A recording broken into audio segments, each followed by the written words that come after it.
Hey guys, another day, another reselling. Reselling. It's another reselling Q&A. Here we go. Let's try this again. Ugh, why am I so zoomed in?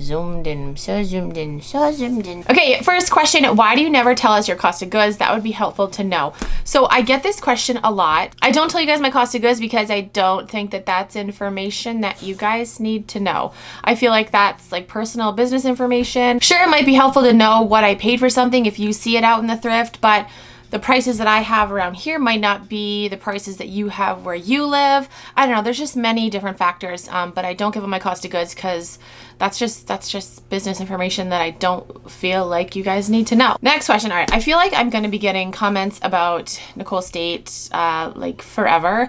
And I mean, that's fine, I guess. But this question says, did you know that State isn't even Nicole's last name? And I don't... Okay, first of all, I knew that, but I don't care. Like, I don't care that she goes by a fake name. A lot of people go by fake names online. You know, if you're an influencer, and I use that word very loosely with her. Yes, I did know that State wasn't her last name. Do I care? No. Does it have to do with anything that I'm talking about on this channel? No.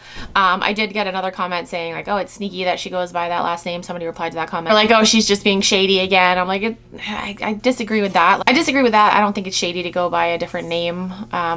It's just like her business name. So yeah, I don't really care. Doesn't faze me at all. Has nothing to do with anything that I'm talking about on this channel. When somebody asks you how something fits, how do you answer that? If somebody is like, are these true to size? What do you do?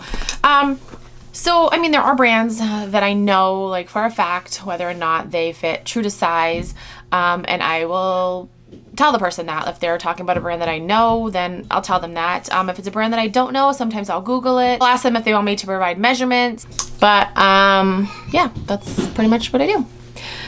Okay, next question, is Posh Fest worth it? So, I talked about in a previous video how I was on the fence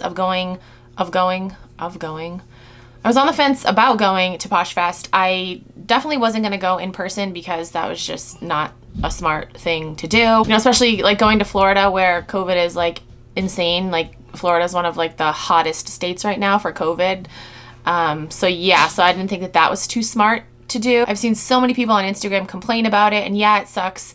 You know, if you can't get your like travel shit reimbursed, like your airline tickets or your hotel rooms or whatever, yeah, that sucks. But Poshmark did the right thing in canceling it. Otherwise, it would have been a shit show. I saw something on Instagram about a paparazzi event that happened in Vegas, and 12 of their consultants are now dead from COVID because of that, because it was like a fucking super spreader event. Again, I understand that people are pissed about not being able to be refunded with like their travel stuff, but I still think Poshmark did the right thing. Anyway, I was on the fence about attending virtually. Well, the other day I purchased a virtual ticket.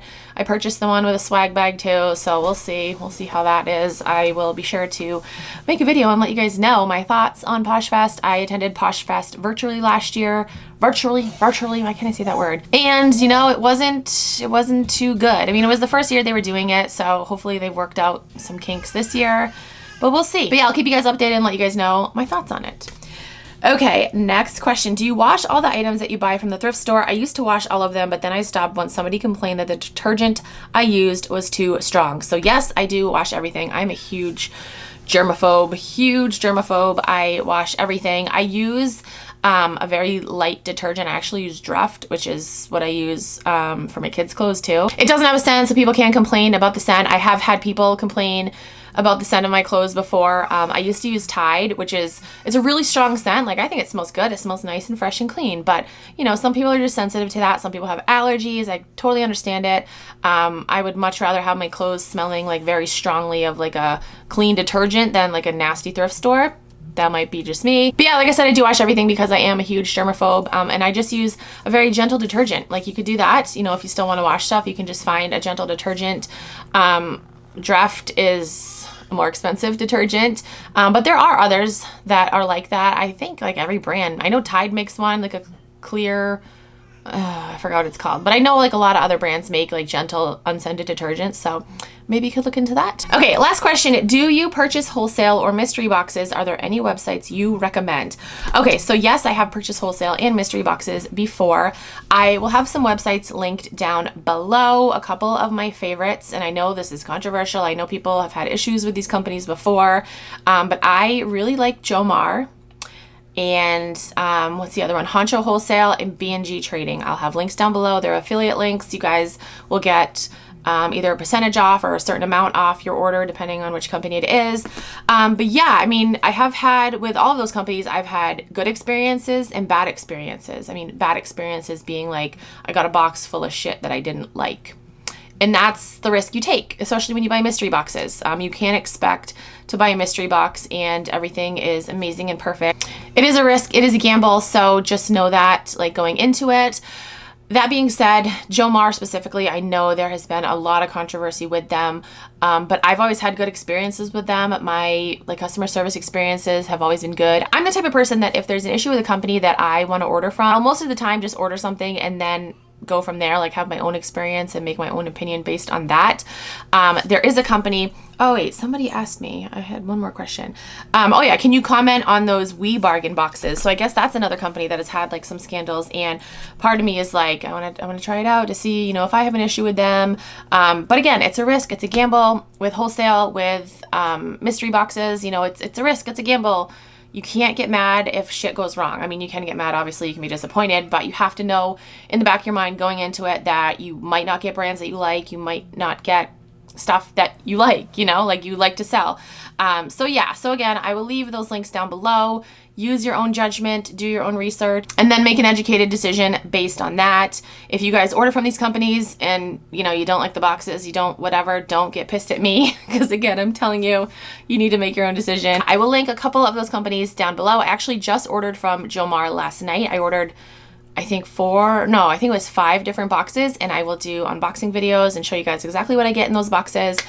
So yeah, I'm excited for that. They had a sale going on. I don't know when this video is going to go up. Yeah, a lot of their boxes were super cheap, so I was like, okay, I'm going to get this and this and this. I think it was 5 boxes that I got. But yeah, I'll make those videos coming soon when I get them. With Jomar, I've always had, issues. That's not the right word for it. With Jomar, it's always taken a while for the boxes to get to me, but I mean, it makes sense. They do have like ready to ship stuff that's already in boxes and like ready to ship out, but the majority of the boxes, I talk with my hands so much, and it's irritating because I can see them in the viewfinder just flying all around. So yeah, I have had some boxes that have taken a while to get to me from Jomar, which makes sense because you've got people hand picking the orders and stuff, and you know, depending on the amount of orders that they get, which I'm assuming is a shit ton, you know, it could take, you know, days, weeks. I think one box even took almost 2 months. So just know that going into it, you know, unless you buy the ready to ship boxes, then you know your box probably won't come, you know, within a couple days. Again, that's another thing where you have to weigh the pros and cons, do your research, and then make a decision from there. That is it for this video. I hope I answered your questions. If you have any other questions, you can comment down below, send me a DM on Instagram, or tweet me on Twitter. If you're new to Poshmark and you want to sign up, you can use my code. It is Keeping It Rad. You get a $10 credit, and I also get a $10 credit, so thank you. Thank you guys so much for watching. I'll talk to you guys in my next video. Bye.